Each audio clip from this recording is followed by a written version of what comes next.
श्रीमद् भागवत महापुराण में महात्म के बाद श्रीमद् भागवत जी की कथा प्रारंभ होती है। भागवत के प्रथम स्कंध के प्रथम अध्याय के पहले श्लोक में श्री व्यास जी महाराज भगवान श्री आनंद कंद कृष्ण चंद्र के स्वरूप का वर्णन करते हैं और लिखते हैं, जन्माद्यस्य यतोऽन्वयादितरतश्चार्थेष्वभिज्ञः स्वराट् तेने ब्रह्महृदाय आदि कवये मुह्यन्ति यत्सूरया तेजो वारि मृदां यथा विनिमयो यत्र सर्गो मृषा धाम्ना स्वेन सदा निरस्तु कुहुकं सत्यं परं धीमहि।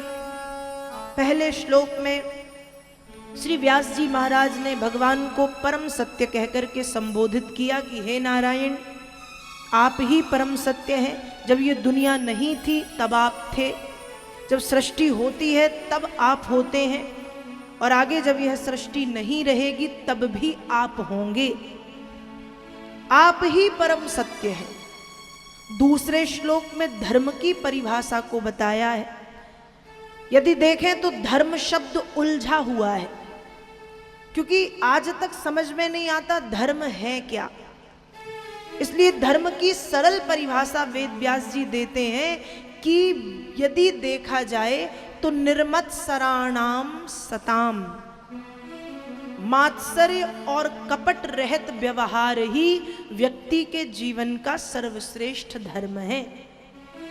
किसी की उन्नति को देख के आपके मन में यदि जलन नहीं है, ईर्ष्या नहीं है, आपके मन में ये भाव है कि भगवान जैसी कृपा इस पे की वैसी मुझ पे भी करो और मेरे साथ साथ सब पे करो, कपट नहीं है, मात्सर्य का भाव नहीं है, जलन नहीं है, ईर्ष्या नहीं है, तो समझो कि आप सबसे बड़े धर्मात्मा हैं। और खूब पूजा पाठ करने के बाद भी मन में जलन, कपट, राग, द्वेष, ईर्ष्या, निंदा भरी हुई है तो आपका पूजन पाठ करना सब व्यर्थ है। सीधे शब्दों में कहा जाए, कपट रहित व्यवहार ही व्यक्ति का सबसे बड़ा धर्म है। तो दूसरे श्लोक में धर्म की परिभाषा बताई। तीसरे श्लोक में बताया है कि भागवत की कथा कैसी है। तो भागवत की कथा को एक पका हुआ फल बताया, गलितम फलम, निगम कल्पतरोर गलितम फलम। कहा यह गला हुआ फल जब ऊपर से नीचे गिरा तो सबको मिल गया।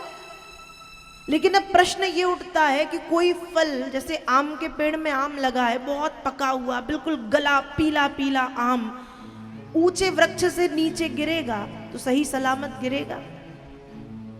गिरेगा नहीं। कैसे गिरेगा? गिरेगा लेकिन फट जाएगा। उसका जो भीतर का गूदा है, जो पल्प है, वो सब बाहर निकल आएगा। तो भागवत जब इतना गला हुआ, गलितम फलम, इतना गला फल है, तो वो सीधे पृथ्वी पर कैसे आया? और आया तो उसकी कोई हानि नहीं हुई।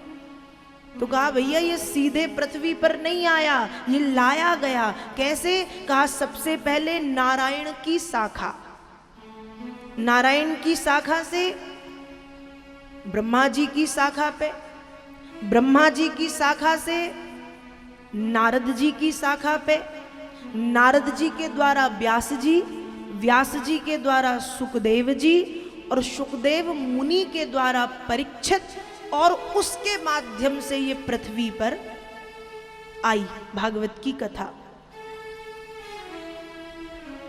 तो ये गलितम फलम। तो भागवत के प्रथम स्कंद में पहले श्लोक में किसको ध्याएं, किसका ध्यान करें? तो कहा ध्यान उसी का करो जो परम सत्य है, सत्यम परम धीमहि।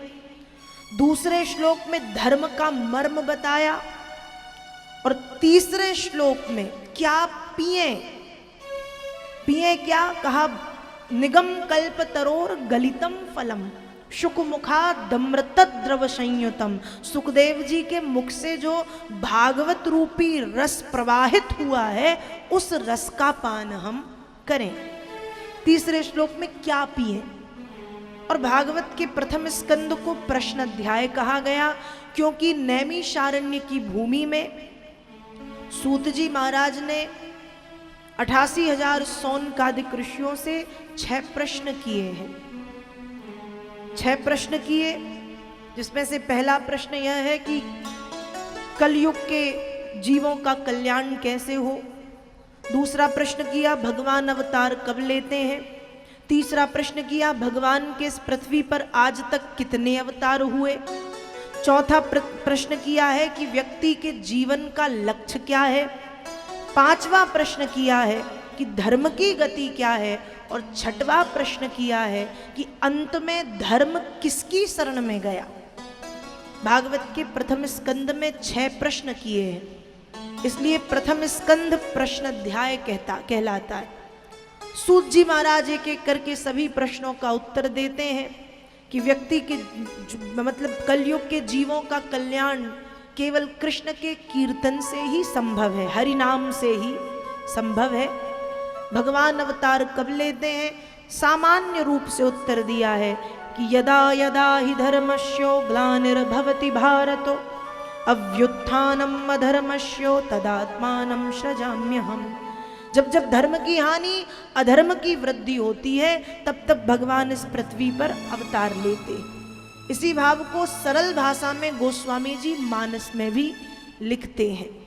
और गोस्वामी जी मानस में लिखते हैं जब जब होय धर्म की हानि, जब जब होय धर्म की हानि, बाढ़े असुर अधम अभिमानी, तब तब प्रभु धरि विविध शरीरा, तब तब प्रभु धरि विविध शरीरा, हरहि कृपा निधि सज्जन पीरा, हरहि कृपा निधि सज्जन पीरा, हरहि कृपा निधि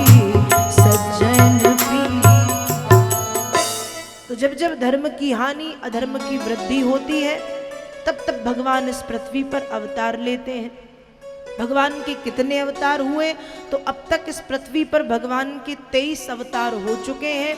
भागवत जी कहती हैं घोर कलयुग आने पर उड़ीसा में जगन्नाथपुरी के अंतर्गत क्षेत्र में एक ब्राह्मण परिवार में घोर कलयुग आने पर भगवान कल्की के रूप में अवतरित होंगे, ऐसा स्पष्ट रूप से भागवत जी में वेद व्यास जी लिखते हैं। 24वां अवतार। एक तरफ ये लिख दिया कि 23 अवतार हुए, 24वां होना है, और एक तरफ ये भी लिखते हैं कि अवताराय संख्यया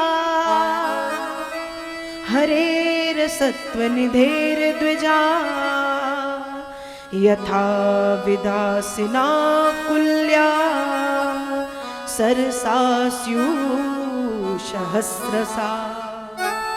एक तरफ ये भी लिखते हैं कि भगवान के अवतारों की कोई गिनती नहीं है, असंख्य अवतार भगवान लेते हैं। तो ये कैसे संभव है, गिनती तो 23 की है, 24वां होना है, और कह दिया कि असंख्य। तो कहा कि भगवान भक्तों के लिए अनेक अवतार लेते हैं। भगवान के 23 अवतार जो हुए वो पृथ्वी पर किसी विशेष कार्य को करने के लिए हुए। लेकिन यदि देखा जाए, जब भगवान ने द्रौपदी की रक्षा के लिए साड़ी बने वस्त्रावतार धारण किया, तो वस्त्रावतार की गिनती 23 अवतारों में नहीं है। आगे आप सुनेंगे कि जब परीक्षित की रक्षा गर्भ में जाके की, तो अंगुष्ठ स्वरूप बनकर के प्रभु उत्तरा के गर्भ में पहुंचे हैं, तो उस स्वरूप का वर्णन भी 23 अवतारों में नहीं है। तो 23 मुख्य हैं, लेकिन यदि देखा जाए तो भक्तों के कल्याण के लिए भगवान असंख्य अवतार, अनेक अवतार धारण करते हैं, इस पृथ्वी पर लेते हैं। जीव का लक्ष्य क्या है, तो देखो, जीव का लक्ष्य सोना, कमाना और संतान उत्पत्ति करना नहीं है। ये तो जानवर भी कर लेता है।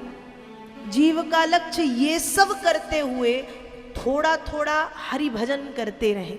हम अपने जीवन में सब तो कर लेते हैं, चूक जाते हैं भजन में। इसलिए व्यक्ति को चाहिए कि जीवन मिला है, हर सुख का उपभोग करिएगा, सब कर लो, लेकिन उस तत्व को हम ना छोड़ें जिस तत्व को पाने के लिए हम इस पृथ्वी पर आते, मतलब हरि भजन। कलयुग में वही काम आता है।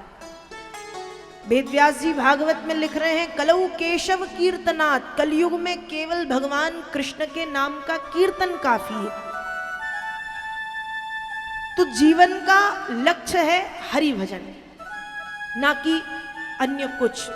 हम सब करते हैं हरि भजन को छोड़ के। तो चौथा प्रश्न यह किया, उत्तर मिल गया। पांचवा प्रश्न किया, धर्म की गति क्या है? उत्तर दिया कि जो धर्मात्मा होगा उसको जीवन में कभी हार नहीं मिल सकती। लोग उसको प्रताड़ित करने की कोशिश कर सकते हैं, लोग उसको गिराने की कोशिश कर सकते हैं, लोग उसको बदनाम करने की कोशिश कर सकते हैं, लेकिन जहां ईश्वर का बरदहस्त भक्त के सिर पे होता है, फिर कितनी भी कोशिशें कोई कर ले, उस बरदहस्त के आगे उस व्यक्ति का दुनिया में कोई भी व्यक्ति कुछ नहीं बिगाड़ सकता। तो धर्म की गति वही है, जो धर्मात्मा है स्वयं भगवान उसकी रक्षा के लिए उसके पीछे, कभी पीछे खड़े हो जाते हैं और कभी सुरक्षा कवच बन करके आगे खड़े हो जाते हैं। यतो धर्मा ततो जया, जहां धर्म है वहां जय है और जहां अधर्म है वहां पराजय है। और अंतिम प्रश्न है कि धर्म किसकी शरण में गया। 6 प्रश्न किए हैं, 6 प्रश्नों का उत्तर दिया गया।